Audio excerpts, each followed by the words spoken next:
I wanted to share one beautiful story of a Nayanar. And there is a Sakkiya Nayanar. Suddenly just remembered that. You know, So people who don't know, Nayanar is a Shaivite saint. saints. Like in Alvars are Vaishnavite saints, that Nayanar are Shaivite saints. So who adore the Lord Shiva as the supreme Brahman. Whereas Alvars, they consider Vishnu as the supreme Brahman. Both are same. So, but here these are the wonderful, particularly the Shaivite saint stories. That if you read, you'll be thinking how much God would test any devotee. If you really, they will say, okay, I don't want to be devotee. This is, I don't want. They all go through the greatest tests you can imagine. Like we talked about one time, Kannappa Nayanar, how he had to take out his eyes, and same thing, somebody has to kill their own son, like that.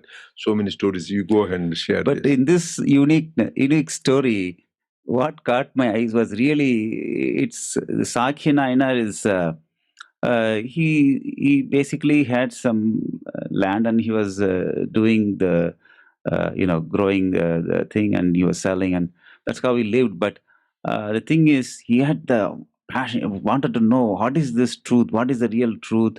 And then suddenly he got, by the time there's a lot of Buddhists and then it was growing in the southern India, so he joined the Buddhist and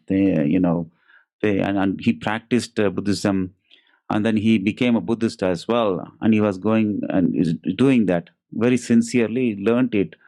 And then suddenly one time he was just passing by the village, he saw the Shiva Lingam there.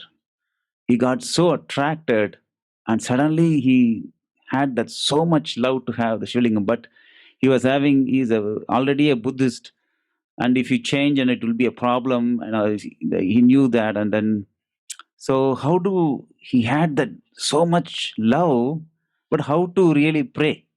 So immediately took a stone and he threw at the Shivalingam, and he said that this is the prayer, throwing stone to the Shivalingam. I mean, nobody will think like that, but he had that thing, and he, with so much love, he did that.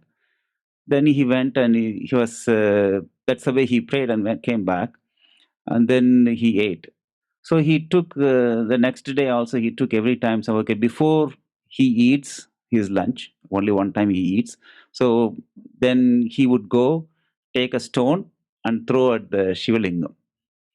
This is what he was doing, and that was his prayer, and that is his worship to Shivalingam. And of course, then nobody will see anything, or Buddhist will not say anything. So he's continuing that. Then one day suddenly he forgot about that service to Shivalingam throwing a stone. He was about to eat, and then he remembered, and he ran to the Shivalingam, which is far away. And then he went there, and he saw the Shivalingam, was so happy, and then took a stone and threw at the Shivalingam. And there the Lord manifests and gives the vision to him. If you really look at it, it is an action, what he did.